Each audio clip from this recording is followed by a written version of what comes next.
Así, la cena del Señor es un anticipo del cielo, una experiencia anticipada del cielo, donde veremos al novio en toda su gloria y veremos a la iglesia ofrecida a él en su perfección. Esa es la orientación futura de la cena del Señor.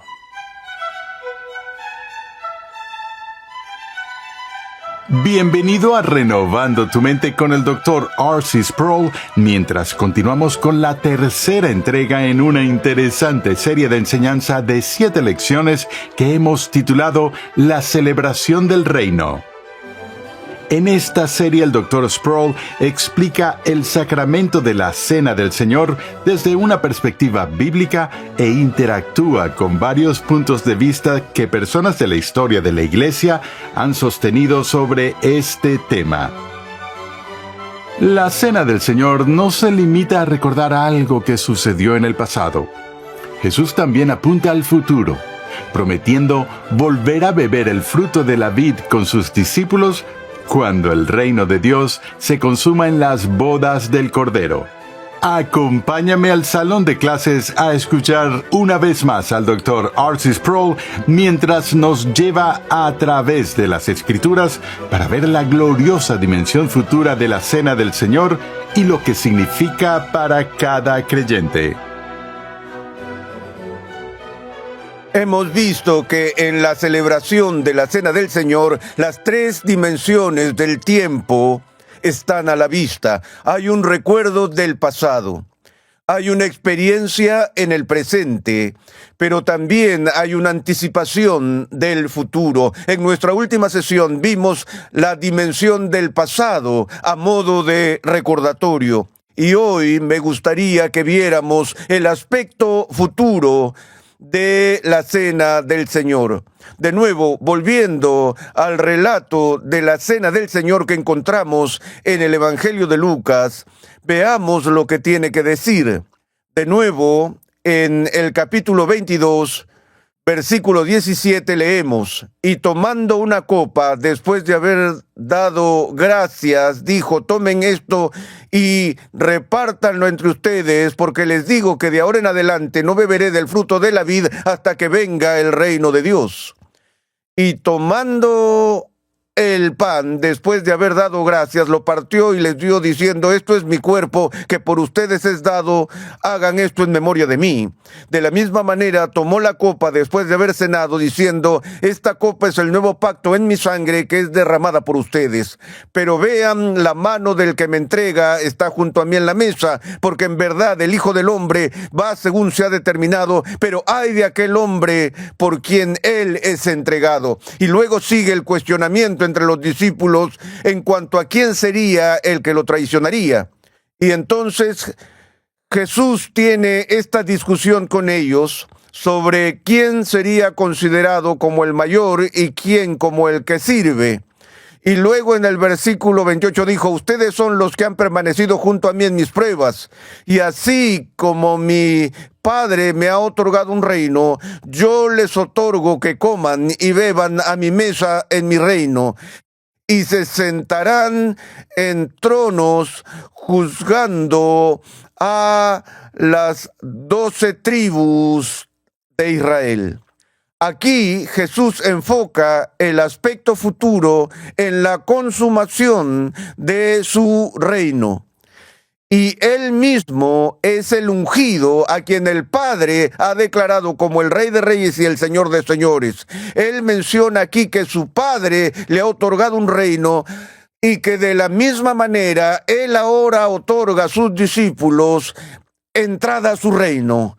Y promete que habrá un tiempo en el futuro en que él se sentará con ellos a su mesa.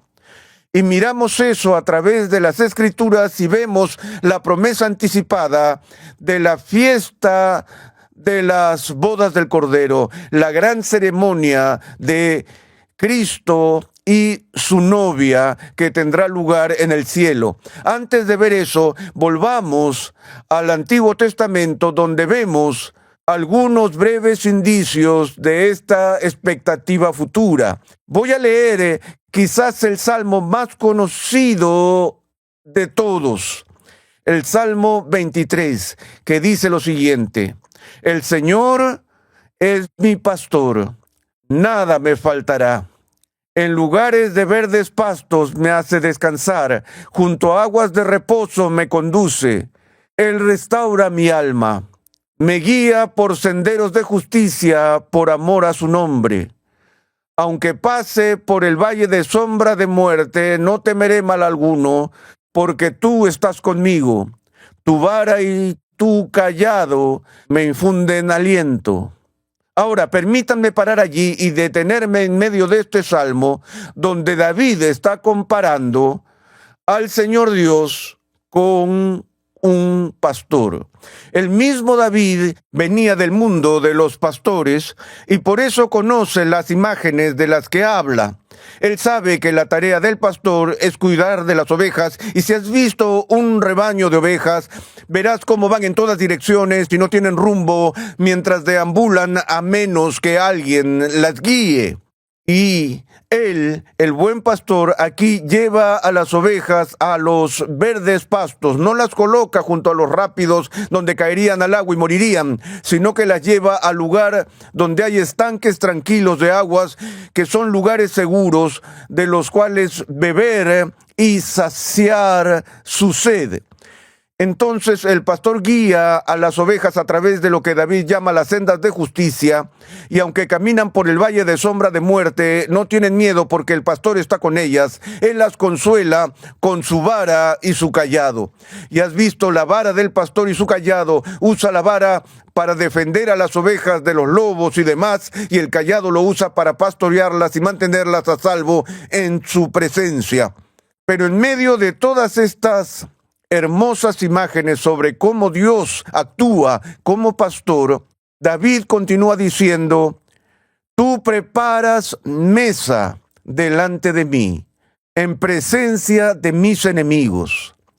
Has ungido mi cabeza con aceite, mi copa está rebosando.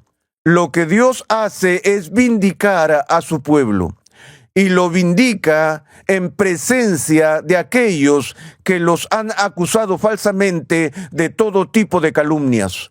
Y David dijo: no solo prepara una mesa delante de mí, sino que prepara esta mesa y me invita a su mesa públicamente, donde hay un juicio que se ve aquí, del que David está hablando, donde el pueblo de Dios es llevado a la presencia del Señor Dios y disfruta de un banquete. Y no solo disfrutan del banquete, sino que la copa que se pone delante de ellos rebosa con el vino que hace que el corazón se alegre. De manera que, en un sentido, el Salmo está anticipando aquí la venida del Mesías, que viene como el buen pastor. Y este Mesías que viene como el buen pastor, que da su vida por sus ovejas, es también el mismo que, aunque se llama a sí mismo un buen pastor, también se refiere a sí mismo como el pan que ha bajado del cielo, que es el pan de vida. Y así, de la imagen del pastor en el Antiguo Testamento, el Nuevo Testamento ve el cumplimiento del buen pastor que aparece en Cristo, que da su vida por sus ovejas, que no es un asalariado que huye cuando viene el lobo. Y sin embargo, al mismo tiempo también cumple la experiencia histórica de la provisión de alimento del cielo por medio del maná. Durante los días que pasaron en el desierto, los israelitas, Dios les dio provisiones diarias para satisfacer sus necesidades físicas, alimentándolos con maná, que era pan del cielo. Y así esa imagen es escogida y empleada en el Nuevo Testamento, donde Jesús es llamado el pan del cielo, que desciende del cielo y por sí mismo se convierte en el que alimenta y nutre a su pueblo. Veremos un poco más de esa imagen cuando veamos la dimensión presente de la cena del Señor. Pero simplemente de pasada estamos viendo la conexión entre la promesa del Antiguo Testamento de este futuro Mesías que cuidaría de sus ovejas y les proporcionaría las provisiones necesarias. Miremos otra vez, si es posible, en el Nuevo Testamento y veamos el Evangelio según Mateo en el capítulo 22, versículo 1, donde tenemos una parábola que es enseñada por Jesús, la cual es llamada la parábola del banquete de bodas. Jesús comenzó a hablarles otra vez en parábolas, diciendo: el reino de los cielos puede compararse a un rey que hizo un banquete de bodas para su hijo, y envió a sus siervos a llamar a los que habían sido invitados a las bodas, pero no quisieron venir. De nuevo envió otros siervos diciéndoles: digan a los que han sido invitados, ya he preparado mi banquete, he matado mis novillos y animales cebados, y todo está preparado. Vengan a las bodas. Pero ellos no hicieron caso y se fueron, uno a su campo, otro a sus negocios, y los demás, echando mano a los siervos, los maltrataron y los mataron. Entonces el rey se enfureció y, enviando sus ejércitos, destruyó a aquellos asesinos e incendió su ciudad. Luego dijo a sus siervos: la boda está preparada, pero los que fueron invitados no eran dignos. Vayan por tanto a las salidas de los caminos e inviten a las bodas a cuantos encuentren. Aquellos siervos salieron por los caminos y reunieron a todos los que encontraron, tanto malos como buenos, y el salón de bodas se llenó de invitados. Pero cuando el rey entró a ver a los invitados, vio allí a uno que no estaba vestido con traje de boda y le dijo: amigo, ¿cómo entraste aquí sin traje de boda? Pero el hombre se quedó callado. El rey entonces dijo a los sirvientes: átenle las manos y los pies y échenlo a las tinieblas de afuera. Allí será el llanto y el crujir de dientes. Porque muchos son llamados, pero pocos son escogidos. En esta parábola hay un elemento aterrador de juicio contenido en ella, así como una promesa emocionante de bendición indescriptible. Recuerden que cuando Cristo vino, su entrada en el mundo fue definida en términos de la palabra griega crisis, de la cual obtenemos la palabra crisis. Su venida trajo una división. La división suprema en esta tierra entre los que lo abrazarían y los que lo rechazarían. Obviamente se nos dice que Jesús vino a los suyos, es decir, a la nación judía, pero su propio pueblo no lo recibió.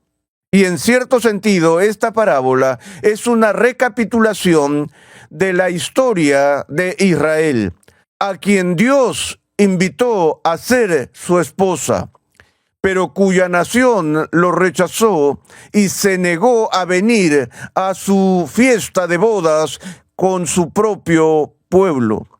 No les interesaba, tenían mejores cosas que hacer, y así se fueron a sus casas, se fueron a sus negocios, hicieron de todo menos responder a la invitación al banquete de bodas que su Señor Dios había ofrecido. Y cuando los siervos salieron a invitarlos, mataron a los sirvientes. ¿Quiénes eran esas personas? Esos obviamente se refiere a los profetas de Israel, que fueron asesinados por el pueblo escogido de Dios. Y finalmente Dios dijo: un momento, mi hijo va a tener una novia, y mi hijo va a tener un reino, y mi hijo va a tener una boda en la que habrá una multitud de invitados. Y por eso envió a sus siervos a los caminos y a los senderos para encontrar a las personas que no formaban parte de la comunidad original. Esto obviamente se refiere a que Dios trajo a los gentiles, que eran extraños y extranjeros al pacto de Israel, y les dio a estas personas al Hijo para celebrar el matrimonio con su novia. Sin embargo, incluso allí había pretendientes que venían sin la ropa adecuada. Y entendemos esa imagen de la vestimenta a lo largo del Nuevo Testamento, que la única manera en que alguna vez podremos ir al banquete del Rey en el cielo es si estamos vestidos con las vestiduras justas de Cristo. usando las vestiduras de su justicia, porque en y por nosotros mismos no somos dignos de venir a la fiesta, no somos dignos de aparecer con el Cordero, a menos que estemos usando sus vestiduras. Parte del elemento de juicio en esta parábola es que aparece alguien que no debe estar allí, que realmente no se cuenta entre los elegidos. Y Dios dijo: ¿qué estás haciendo aquí? Tomen a este hombre, átenlo, échenlo, porque muchos son los llamados y pocos los escogidos. Hay un verdadero paralelo aquí entre esta parábola del capítulo 22 y la del capítulo 25, que no la vamos a ver ahora, simplemente lo menciono de pasada. Es la parábola de las vírgenes prudentes e insensatas, que también fueron llamadas a asistir a una fiesta de bodas. Y 5 que eran sabias venían con aceite en sus lámparas, y las que eran insensatas no, y cuando se apagaron sus lámparas tuvieron que volver a buscar más aceite, y cuando se habían ido, llegó el novio, y comenzó la fiesta, y se cerraron las puertas. Pero el punto era que muchos de los que originalmente fueron invitados a la ceremonia de matrimonio y a la fiesta, fueron descalificados y fueron enviados a las tinieblas de afuera, a un lugar de llanto y crujir de dientes. Finalmente, si vamos al último libro del Nuevo Testamento, el libro de Apocalipsis, tenemos referencias a las bodas del Cordero. En el capítulo 19 del libro de Apocalipsis leemos lo siguiente: después de esto oí como una gran voz de una gran multitud en el cielo, que decía: aleluya, la salvación y la gloria y el poder pertenecen a nuestro Dios, porque sus juicios son verdaderos y justos, pues ha juzgado a la gran ramera que corrompía la tierra con su inmoralidad, y ha vengado la sangre de sus siervos en ella. Y dijeron por segunda vez: aleluya, el humo de ella sube por los siglos de los siglos. Entonces los 24 ancianos y los 4 seres vivientes se postraron y adoraron a Dios que está sentado en el trono, y decían: amén, aleluya.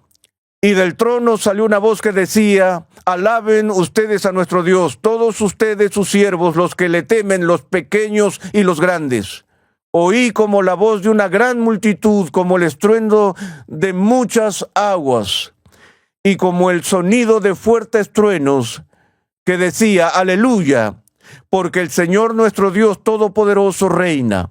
Regocijémonos y alegrémonos, y démosle a Él la gloria, porque las bodas del Cordero han llegado, y su esposa se ha preparado, y a ella le fue concedido vestirse de lino fino, resplandeciente y limpio, porque las acciones justas de los santos son el lino fino. El ángel me dijo: escribe, bienaventurados los que están invitados a la cena de las bodas del Cordero. También me dijo: estas son palabras verdaderas de Dios. Entonces caí a sus pies para adorarlo.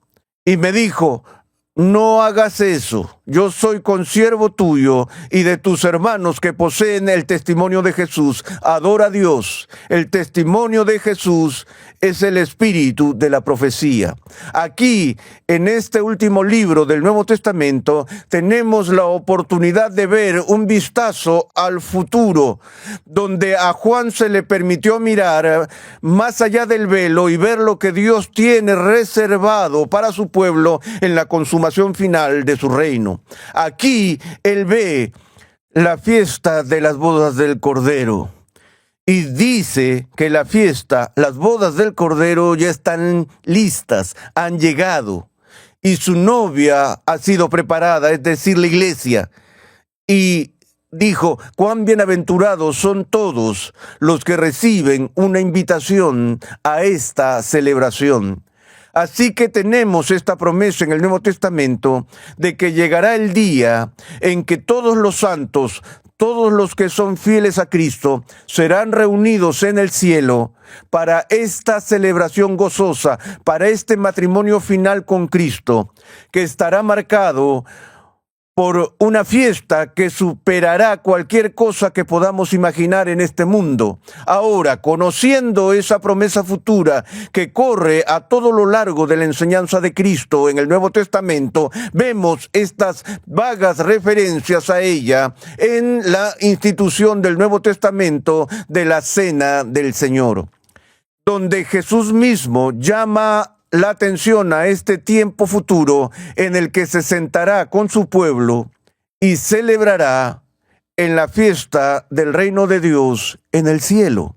Así que todavía está pendiente esa celebración, y cada vez que celebramos la Cena del Señor en este mundo, no solo miramos hacia el pasado, a lo que ya ha sido realizado por Cristo, sino que nos damos cuenta de que a pesar de que nuestra redención se ha cumplido en la historia, todavía hay otro capítulo por escribir, que todavía hay más del reino de Dios que vamos a experimentar, que hemos experimentado la inauguración de ese reino, la venida de ese reino, la coronación del rey de ese reino, pero todavía esperamos la consumación final de ese reino que se llevará a cabo en el futuro. De manera que cuando celebramos la Cena del Señor, vemos que la Cena del Señor no es solo una señal de lo que ya ha sucedido, sino que también es la señal y el sello de Dios de lo que sucederá en el futuro. Recuerden que los sacramentos son signos y sellos, y que la idea del sello es tomada del antiguo mundo de los monarcas. Cuando los reyes daban edictos reales que debían ser publicados en la plaza del pueblo para que la gente pudiera reconocer que era una proclamación auténtica del rey y no una falsificación. Allí estaría el sello de cera que se colocaba sobre el edicto proclamación, y la razón por la que usaban cera era que cuando se calentaba era suave y el rey tenía un anillo con un sello que era único para él.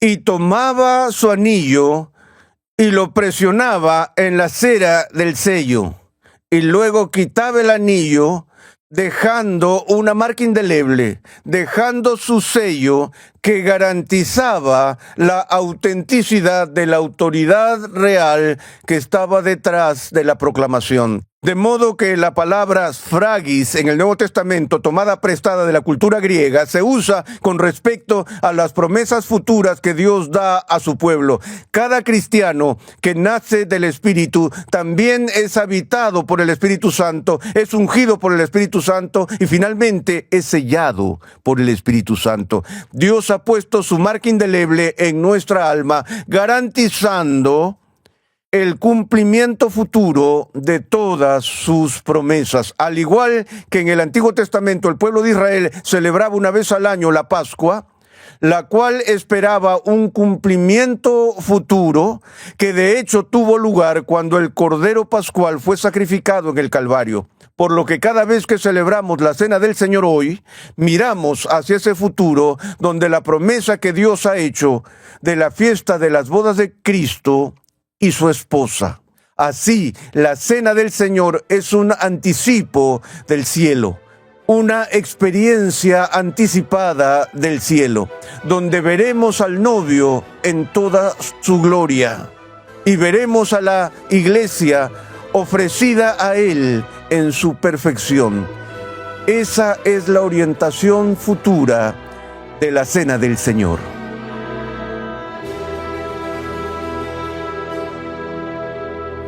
La Cena del Señor es un anticipo del cielo donde veremos al novio en toda su gloria y veremos la iglesia ofrecida a él en perfección. Estás en sintonía de Renovando tu Mente con el Dr. R.C. Sproul. Nos alegra que te hayas unido a nosotros. Te invitamos a visitar nuestra página web renovandotumente.org, donde podrás solicitar gratuitamente la guía de estudio de esta serie. La Cena del Señor no solo está orientada hacia el pasado y el futuro, En el siguiente episodio de Renovando tu Mente, el Dr. Sproul examina la dimensión presente de la cena. Pero la pregunta sigue siendo, ¿qué pasa ahora? ¿Qué hay del significado actual de la celebración de la Cena del Señor? Y es en ese punto que la gran mayoría de las controversias que han surgido a lo largo de la historia de la Iglesia han centrado su atención. Renovando tu Mente es una producción de los Ministerios Ligonier, la confraternidad de enseñanza fundada por el Dr. R.C. Sproul. Nuestra misión, pasión y propósito es ayudar a las personas a crecer en su conocimiento de Dios y su santidad. Nuestra programación es posible gracias al generoso apoyo en oración y financiero de cristianos alrededor del mundo. Para hacer tu donación, por favor, visita nuestra página web renovandotumente.org. Suscríbete a nuestro canal en YouTube, Ministerios Ligonier, y disfruta de todo el material que estamos produciendo completamente gratis y en español. Te invitamos a escuchar nuestro siguiente episodio y a unirte a nuestra gran comunidad virtual en las redes sociales.